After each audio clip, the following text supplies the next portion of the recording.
TTD stock analysis and price predictions for next week. Is this thing really a buy or not? Which this brief and short 1 minute video till the end to find out.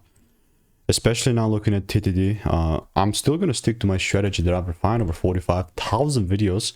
And as I'm just observing, it's not going to be something that I'm immediately going to start buying. You know what I mean?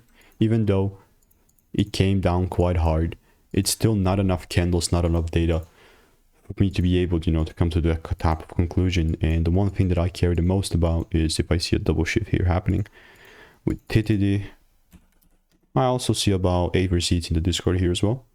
You know what I mean? So it's not like I'm gonna